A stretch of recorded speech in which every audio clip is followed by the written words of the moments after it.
ওস্তাদের সাথে বেয়াদবি করতে চিন্তা করবে না, ঠিক নেই? অনেক জায়গায় দেখা যায় মিডিয়ায় ওস্তাদ শিক্ষকের সাথে বেয়াদবি হয় না, হয় না? আগে দেখতাম স্কুল কলেজের ছেলেরা মেয়েরা শিক্ষকের বিরুদ্ধে আন্দোলন করে, এখন আমগো হুজুরগো মধ্যেও ঢুকে গেছে না, কথা বলে না। মাদ্রাসার মধ্যে আন্দোলন মিছিল দেয়, হুজুরের কাছে পড়বো না, এই হুজুরকে মাদ্রাসা থেকে বের করো। এদের মতো বেয়াদব কি দুনিয়াতে আর হতে পারে? এরা দুনিয়াতে মরার আগেই ধ্বংস হয়ে যাবে, কোনো সন্দেহ। তবে দোয়া করি আল্লাহ হেদায়েত দান করেন। আরো আস্তে করে বলেন। জীবনের অমূল্য সম্পদের নাম আদব। লিকুল্লি শাইইন যিনাতুন ফিল ওয়ারা ওয়া যিনাতুল মারই তামামুল আদাবি। আজ খোদা খা হিমে তৌফিকে আদব বেআদব মাহরুমে গাশ আজ ফজলে রা। আদবওয়ালা জিন্দেগির বড় দাম। শুধু হুজুরের সামনে নামাজের সুন্নতে বসার নাম আদব না। যেই জিনিসটা যেই জায়গায় রাখা উচিত ওই জায়গায় রাখার নাম আদব। যেখানে যেইভাবে কথা বলা উচিত ওইভাবে কথা বলার নাম আদব। যেখানে যেইভাবে চলাফেরা উচিত ওইভাবে চলাফেরার নাম আদব। এই আপনারা উঠেন কেন? হেদায়েত হয়ে গেছেন না ব্যারাম? হ্যাঁ, উঠার ব্যারাম থাকলে ঢুকছেন কেন প্যান্ডেলে? ডিস্টার্ব করেন কেন? অন্যের ক্ষতি করার জন্যই দুনিয়াতে আছেন আপনারা। কত মানুষ বসে আছে, আপনারা তো অভ্যাস না থাকলে আপনি বাইরে দাঁড়াইতেন।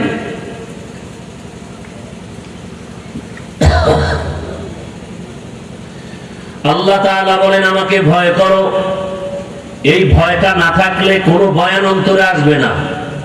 এই ভয়টা অন্তরে আসার কারণে যদি আজকে কেউ গোপনে কানে কানে বলে হাফিজ ভাই আপনাকে 1 কোটি টাকা দিব, আপনি দাড়ি কেটে ফেলেন, কল্লা ফালায় দিতে রাজি, দাড়ি জীবনে কাটবো না। কেন? আল্লাহর ভয়। জানি দাড়ির কারণে টুপির কারণে আমাদের অনেকে খারাপ বলে, কি অনেকে বলে হুজুরেরা মাথা গরম, টুপির কারণে মাথা গরম, মাদ্রাসায় পড়লে চাকরি পাওয়া যায় না, কত বাজে কথা। মানে তার মার ছিঁড়ে গেলে যা হয়। কারণ আমরা মাদ্রাসায় পড়লে লাভ কি? ওখানে পড়লে ডাক্তার হওয়া যায়, কয় না, তাই পড়ে লাভ কি? আমরা যদি প্রশ্ন করি কলেজে আগুন জ্বালাও কেন? ওখানে পড়লে তো মুফতি হওয়া যায় না, তো পড়ে লাভ কি? কি খাওয়া আকামের দোকানদারি, শয়তানে যারা ধরে কাম ধুয়ে আকাম করে। কত লক্ষ যুবক চাকরি পায় না, সার্টিফিকেট নিয়ে কামতেছে, এগুলো নিয়ে চিন্তা নাই। আমরা হুজুর নিয়ে কিছু অ্যালার্জি আছে কিছু মানুষের, মানে দেখতে নারী চলন বাঁকা। তো আমরা হুজুরে রাখি চাকরির জন্য কান্দি। আমরা করোনায় আমরা মরি নাই, এখনো মরি নাই, মাদ্রাসাও বন্ধ হয় নাই, না খাইয়াও মরি নাই। আমরা 5 টাকা এতেই 5 লাখ টাকার বরকত। কি সরকারি যারা চাকরি করে, বেসরকারি চাকরি করে, ডিউটি কয় ঘন্টা বলেন? বেতন কত? নিম্নে নিম্নে বেতন কত? 20,000। কত? 20,000 বেতন, ডিউটি মাত্র 8 ঘন্টা। এরপরে বাম হাতে আরো কত মুক্তা পায়, টেবিলের নিচে হাত দিলেই মুক্তা, পাইলেই রাতারাতি আঙ্গুল ফুলে কলা গাছ। কথা কন না? আচ্ছা এবার বলেন তো আপনাদের এলাকায় মসজিদ আসেনি? মসজিদের ইমাম সাহেবদের ডিউটি কয় ঘন্টা? বলেন না কেন? বেতন কত? এই জুলুম থেকে কবে বাঁচাবেন এই জাতিকে বলেন? আপনাদের বিবেকের উপরে ছেড়ে দিলাম। সরকারি বেসরকারি ডিউটি করে 8 ঘন্টা, বেতন 20,000। মসজিদের ইমাম সাহেবের ডিউটি 24 ঘন্টা, বেতন 5,000, 6 মাস বাকি। কারণ কি? এখন আর কথা নাই, শেষ। একেবারে বুদ্ধি শুদ্ধি সব তলায় গেছে, এখন আর অ্যালার্জি নাই। সভাপতি সাহেব বেতন দেন কত? মসজিদে কয় 100। সেক্রেটারি সাহেব গরিব, কয় না সভাপতির থেকেও ধনী, আপনি দেন কত? 50। কেন? সভাপতির থেকে ধনী হলে সে 100 দিলে আপনি 50 কেন কয়? বেশি দিলে বেদবি হবে, আছে না নাই? তাহলে মাত্র 5000 বেতন ইমাম সাহেবের, 6 মাস বাকি। এরপর ইমাম কি রিমান্ডে রাখে? ইমামরে রিমান্ডে, জোহরের নামাজে নাই, আসরের সময় গেটের সামনে একজনে ধরে বলেছে, এই হুজুর জোহরে ছিলেন কই? কে তুমি? এত বড় ধমক দাও? আমি রিক্সা চালাই। কথা পাওয়ার কি? 5 টাকা বেতন দেয়, সেই পাওয়া। এরকম বেয়াদব আছে না নাই? আমার কথাগুলো বুঝতেছেন? বিবেকের ভিতরে কিন্তু একটু রাখেন কথাগুলো, কামে লাগে। হেদায়েত যে হয় না তার কারণ কি? আল্লাহ বিবেক দিছে, একটু ভাবেন। আপনারা সরকারি চাকরি করেন, বেসরকারি আবার আন্দোলন করেন, বেতন বাড়াও, নাইলে গদির মধ্যে লাল বাতি জ্বালায় দেব। ইমাম সাহেবের 5000, 24 ঘন্টা বেতন, ডিউটি। কত বাজে কথা বলেন! ইমাম সাহেব আন্দোলন করছে কোনদিন? জুমার দিন বলছে, এই আসরের আগে বেতন যদি 30,000 না করো, আসরের নামাজে সূরাগুলো উল্টা করা হবে, বলছে কোন ইমাম সাহেব? এরপরও যারা আলেম ওলামারে দেখতে পারে না, এরা নিকৃষ্টতম বেয়াদব। এদের মতো বেয়াদব পৃথিবীতে আর কেউ হতে পারে না। আর আমাদের মধ্যে কিছু বেয়াদবি চলতেছে। ছাত্ররা আলেমদের সাথে বেয়াদবি করে, শিক্ষকের সাথে বেয়াদবি করে। আল্লাহর জাতের কসম করে বলে গেলাম, যদি এই বেয়াদবি অব্যাহত থাকে তাহলে জিন্দেগি মরার আগেই ধ্বংস হয়ে যাবে। এরে আমার যুবক বাবারা, পর্দার আড়ালের মা বোনেরা, বৃদ্ধ বাবাজি, অনুরোধ করে বলছি, আমার যুবক, তুমি স্কুলে পড়ো, কলেজে পড়ো, চাকরি করো, ব্যবসা করো, বাধা নাই। তুমি স্কুলে পড়ে ডাক্তার হও, ইঞ্জিনিয়ার হও, প্রফেসর হও, ওসি, ডিসি, এসপি হও। দাবি আমার একটা, সারা বাংলাদেশে বেয়াদব হইও না। কি হইও না? বেয়াদব হইও না। বলতে পারো, হাফিজ ভাই ডাক্তার হব, ইঞ্জিনিয়ার হব, বেয়াদব হব না, তার ব্যাখ্যা কি? 3 জায়গায় বেয়াদবি করা যাবে না, করলেই মরার আগে জীবন ধ্বংস। কয় জায়গা? 1 নম্বরে মা বাবা। মা বাবার সাথে যদি বেয়াদবি করো, কসম আল্লাহর, মরার আগে ধ্বংস। মরবি না, পাও ভাঙবে, কিডনি নষ্ট হবে, রাস্তায় পাগল হয়ে যাবি। লিখে রাখ, কথাগুলো লিখে রাখ যুবকেরা, ভালো করে লিখে ঘরের দরজায় টানা। 3 জায়গার বরদোয়া যদি নাও, জীবন মরার আগে ধ্বংস। 1 নম্বরে মা বাবা, দ্বিতীয় হলো শিক্ষক। শিক্ষকের যদি বরদোয়া থাকে, লেখাপড়ার জীবন ধ্বংস। রাস্তায় চলতে গিয়া মাঝে মাঝে দেখি ল্যাংটা পাগল ইংলিশে কথা কয়, দেখছেন নি কোনদিন? ইংলিশে কথা কয় পাগল, কি আবার ইংরেজি কোচিং করে নাকি? না, হিসাব করে বের করলাম, ভালো ছাত্র ছিল, বেয়াদবি করে অভিশাপে পাগল হয়ে গেছে। আছে না নাই?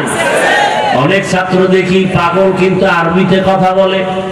ওই মাদ্রাসায় ভালো ছাত্র ছিল, শিক্ষকের সাথে বেয়াদবি করে পাগল হয়ে গেছে। ও ছাত্র বাবারা, পায়ে হাত রেখে বলি, রাগ করবা না। এ দুনিয়াতে তোমার আপন আমি। আমি গর্ব করে বলি, তোমার একমাত্র আপন আমি। তোমার মা আপন না, বাবা আপন না, সব স্বার্থপর। স্বার্থে আঘাত লাগলে মা বাবা সন্তানের জবাই করে। কোথায়? ইন্ডিয়ায় না সোনার বাংলায়? বাবা তার মেয়েকে হোটেলের মধ্যে নিয়ে যায়, আজকের রাতে তুই আমার কাছে স্ত্রীর মতো। কেমন দেশে আছি, কেমন জমানা, বড় কঠিন হালাত।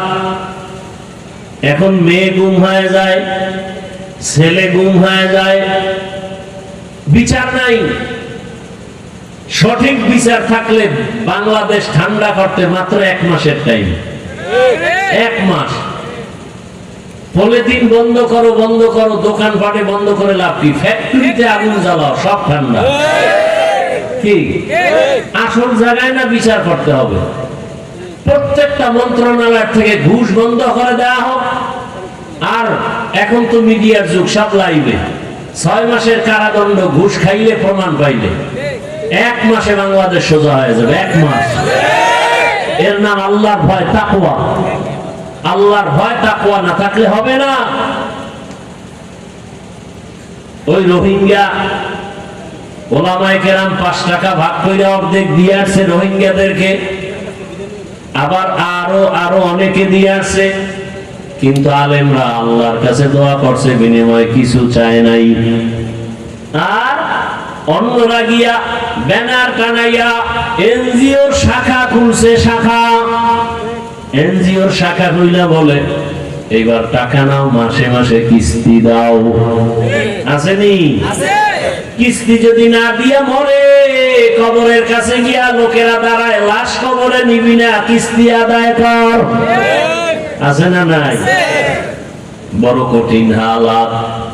এই কথাগুলো আমরা যদি আপনাদের না বলি কে বলবে? জাহান্নাম থেকে বাঁচাবার জন্যই বলি, আর কোনো স্বার্থের জন্য বলি না। কারো সাথে কোনো আদাওয়াতি দুশমনি নাই। আল্লাহ সবাইকে হেদায়েতের দৌলত দান করেন, তাকওয়াওয়ালা জিন্দেগি দান করেন। ও আমার যুবক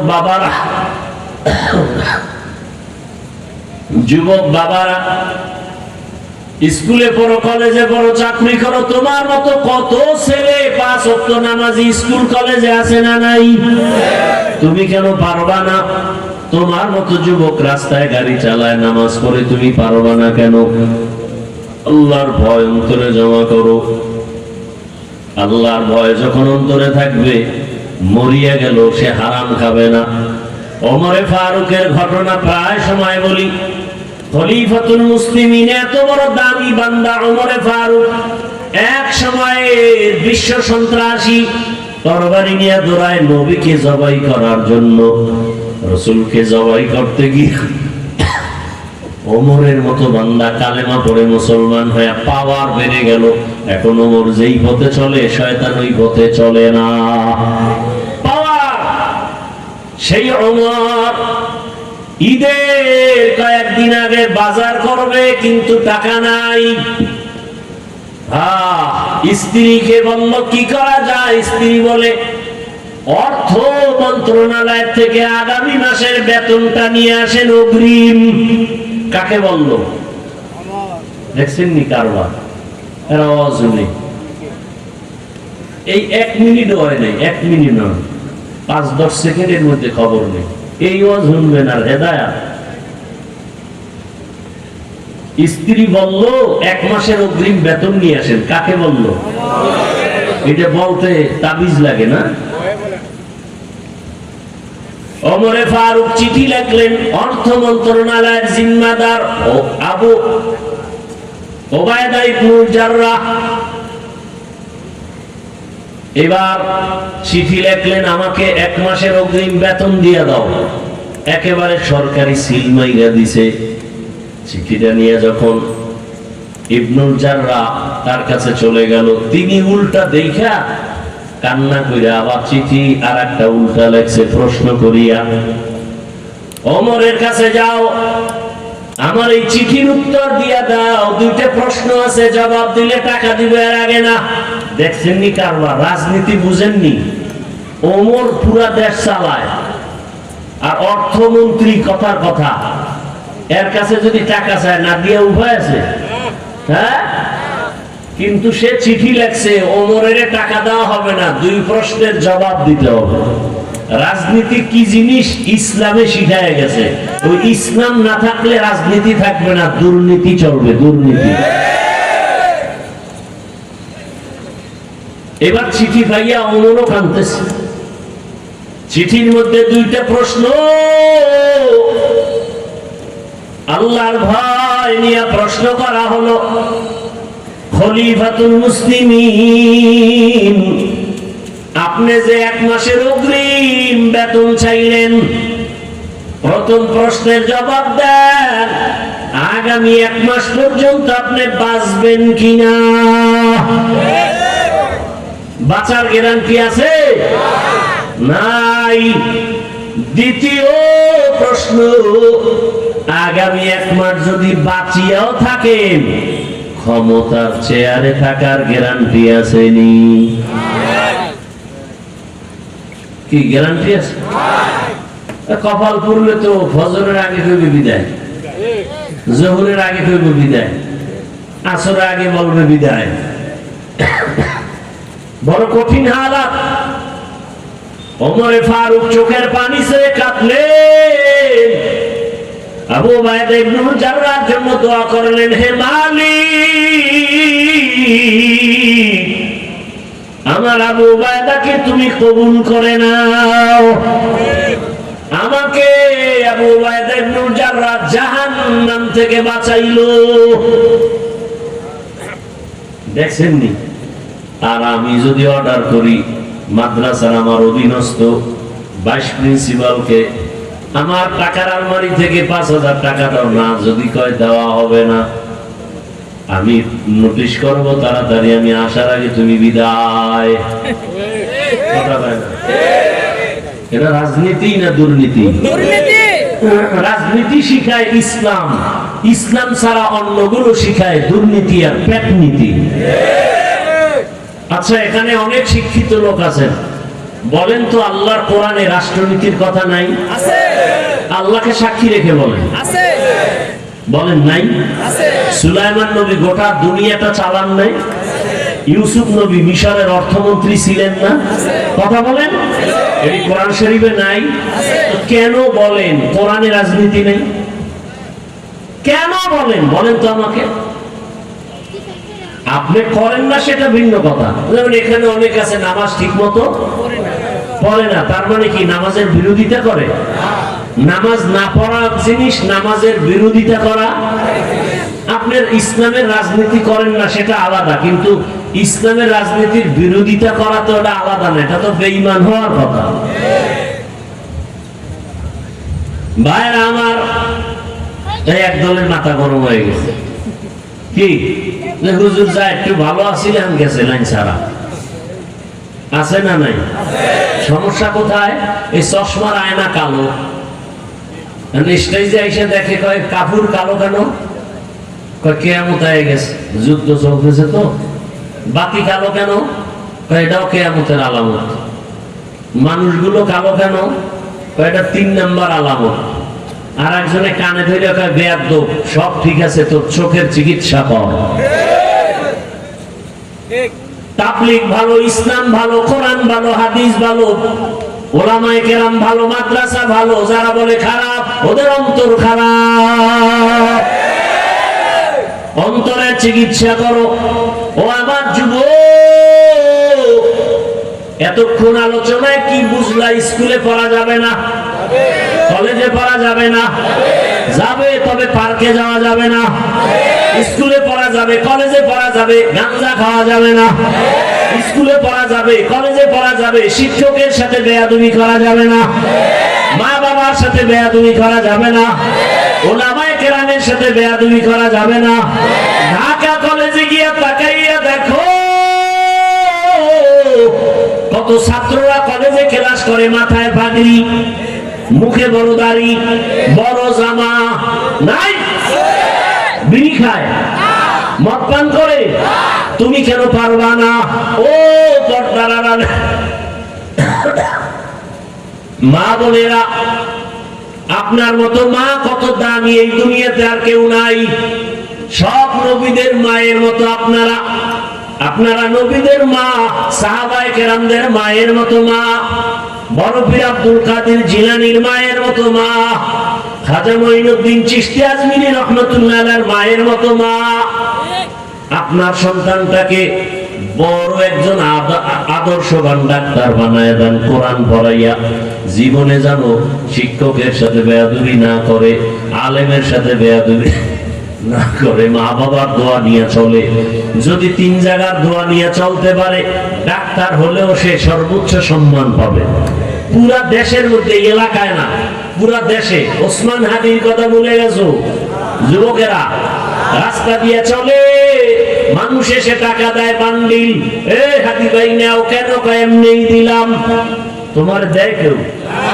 তোমার শান্তি গরম, সারা রাত মোবাইলে আকাম করবা, মোবাইলে এমবি নাই, পাগল হয়ে গেছো। শেষ পর্যন্ত বাবার মানিব্যাগ ধরে ফেলছো, মায়ের টাকা চুরি করো। তুই মা বাবার অভিশপ্ত সন্তান, চোর। মা বাবারে জবাই করা যেই গুনাহ, চুরি করা এই একই কায়দার গুনাহ। জবাই করলে জাগাত চলে যাবে, চুরি কইরা বাবার বরকত আস্তে আস্তে নষ্ট হয়ে যাবে। এই ছেলেরা, বাবাই মারা গেলে ওই সম্পদ কার? আমার। কি তুই চুরি করো তো তোর টাকাই কর, তোর মাথায় তো নষ্ট কেন? গাঁজা খাও, কার অভিশাপ লাগাইছো? বাবার টাকা সম্পদ নষ্ট করো। আজকে বাবাই মারা গেলে তো সত্য না, তো তুমি ক্ষতি করো কেন? নিজের সম্পদ নষ্ট করো কেন? এই চিন্তা করো। বাবা আজকে মরে গেলে সব সম্পদ তোমার, বাড়ি তোমার, মা তোমার, ব্যবসা তোমার। আর কিছু বাপ আছে, কি বলবো, লজ্জা শরম নাই তো। ওই উত্তরা জুমা পড়াই, গুলশানে পড়াই, এক বাবা মরেই গেছে স্টক করে দুঃখে। এই কত হুজুর ছেলে কথা শুনলেন, আকাম করছেন মনে হয়। হ্যাঁ হুজুর কি আকাম? আমি কি ছেলের নামে বাড়ি লেখছেন? কাহা দুইটা লেখছে। আমি তো জুতার বাড়ি খাইবেন, এর আগে মরতে পারেন কিনা দেখেন। ঠিকই কোরবানির আগে মরছে। এখন ছেলে মায়ের ভাতও দেয় না ঠিক মতো। আচ্ছা বলেন তো, বাবা মারা গেলে সম্পদ ছেলে মেয়েরা পায় না? এটা কি জানেন না? কথা বলেন না কেন? আল্লাহর আইনও পাবে, সরকারের আইনও। তাহলে যেই বাবারা অতি চালাকি করে, আগে আগে লেখা দেয়, এরা আল্লাহর আইন, সরকারের আইনের অতিরিক্ত চালাকি করলো না? তো জুতার বাড়ি তো খাবে এমনি। সন্তানের হাতে মোবাইল তুলে দিছে, পুরস্কার দিছে মোবাইল মেয়ের হাতে। কয়েকদিন পরে দেখে মেয়ে হিজরত করে ফেলছে। বাপ নামের কলঙ্ক। আল্লাহ হেদায়েত দান করুন। মাইয়া বিয়ে দিয়ে জামাইরে ফটো কম দেয় মোবাইল, আসেনি? তার মানে তুমি মাইয়া তুইয়া যেন সাইড কালেকশন তাড়াতাড়ি করতে পারো। আমার কথা কি অবাস্তব? এই আকাম চলে না? এরপরে যৌতুক নেয় কি? যুবকরা যৌতুক কি চায়? হুন্ডা, যেন তাড়াতাড়ি মরবে। কারণ বর্তমান বাংলাদেশে এই বাস, ট্রাক, বিমান, হেলিকপ্টার, হুন্ডা, কোনটায় মানুষ বেশি মরে? এই জাইনে শুনে এইটা নিতেছো, তার মানে তুই তাড়াতাড়ি মরবি। আর ভালো কামে তো যাও না, মরারই কথা। আর হুন্ডায় উঠলে তো শরীরে আগুন জ্বলে, আগুন। পেছনে যদি বিপরীত পাশ থাকে তো আরো আগুন। তো প্রতিদিন মায়ের থেকে বিদায়টা আগে নিয়ে রাখবি। মা আকামে যাইতো আর ফেরত আসতে নাও পারি, তো দাবি টাবি রাখবা না, আকাম করতে যাই পার্কে। ভালো কামে তো যায় না। কি সত্য কথাটা বলেন? ওই মোটরসাইকেল, বাইক হলো ইনডাইরেক্ট মরণাস্ত্র, আর মোবাইল ডাইরেক্ট মরণাস্ত্র, আর মোবাইল হলো ইনডাইরেক্ট মরণাস্ত্র। অথচ মোবাইল ছাড়া কিছুই বুঝে না। চোখের পাওয়ার কিছুদিন পরে দেখে চোখে কিছু দেখে না। হার্ট ব্যথা, হ্যাঁ, কিডনি ড্যামেজ হয়ে গেছে, ঘাড় ব্যথা। সারা রাত আমরা মোনাজাত ধরে বইয়া, আর এই কপাল পরারা মোনাজাত ধরে হইয়া সারা রাত আকাম করে মোবাইলে। চোখের গুনাহ, মিথ্যা বলতেছি?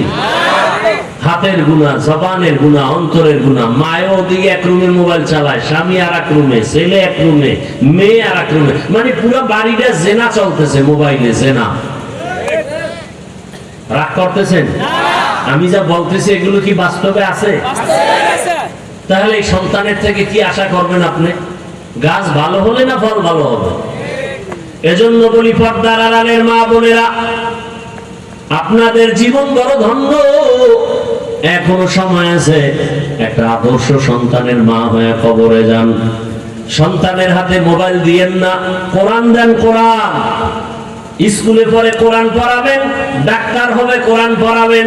একদিন ডাক্তার হয়ে রুগী দেখবে, আজান হলে নামাজে যাবে, কোরআন পড়ে দোয়া করবে। আর মানুষের কাছে বলবে আমার মা বাবা এত ভালো ছিল। মা বাবারে কোনোদিন দেখি না নামাজ বাদ দিতে। আমার আব্বু আম্মু কত ভালো ছিল, কখনো মা বাবা ঝগড়া করে নাই। কি সন্তান প্রশংসা করবে না? আবার যেই মা বাবা অন্যায় করে, সন্তান এক সময় ধিক্কার দিবে, মা বাবা বড় খারাপ ছিল, সারাদিন মোবাইল নিয়ে থাকতো, বেগানার পেছনে থাকতো, ঝগড়া করতো, মা বাবারে গালি দিত, বাবায় মাকে গালি দিত। এই অভিশপ্ত মা বাবার কারণে আমি সন্তান খারাপ হয়ে গেছি। অতএব আমি অনুরোধ করে বলছি, তওবা করো। গুনাহ তো হয়েই গেছে, আমারও গুনার শেষ নাই। আল্লাহর কাছে তওবা করো মনে মনে, জোরে না। মনে মনে বলো না, হে আল্লাহ, জীবনে কত দাড়ি কাটলাম, নামাজ ছাড়লাম, বেপরদায় চললাম, মা বাবার সাথে বেয়াদবি, শিক্ষকের সাথে বেয়াদবি, ওলামায়ে কেরামের সাথে বেয়াদবি। ও আল্লাহ, তোমার হুকুমের বাইরে চলছি, নামাজ পড়ি নাই, পার্কে দৌড়াইছি, আজকে থেকে তওবা করতেছি, আর নামাজ ছাড়বো না, বেপরদায় চলবো না, মোবাইলে গুনাহ করবো না। মা বাবার দোয়া নিয়া, শিক্ষকের দোয়া নিয়া, ওলামায়ে কেরামের দোয়া পরামর্শ নিয়া নবীজির সুন্নাত অনুযায়ী চলবো। তওবা করার মতো যদি কারো অন্তর তৈরি থাকে, মুনাফিকি না থাকে, যাদের তওবার নিয়ত আছে, দুটো হাত আল্লাহকে দেখায়া দাও। আয় আল্লাহ, হাতগুলো কবুল করে নেন, তওবা কবুল করে নেন, তওবার উপরে মজবুত হইয়া চলার তৌফিক দান করেন, আমিন। আলহামদুলিল্লাহি রাব্বিল আলামিন, ওয়াসসালাতু ওয়াসসালামু